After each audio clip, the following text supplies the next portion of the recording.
ay manatili magpakailanman. Kaya ito'y pinapakita natin sa ating pagdalaw sa kanila at ganoon din sa ating pagmimisa bilang mga kaparian para sa kapwa-pari natin.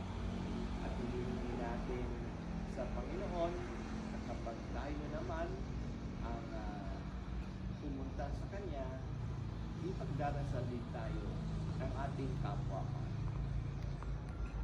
Kapayapaan kailanman ang igawad na may kapal sa mga yumaong mahal. Mapanatag nawa sila sa kapayapaan.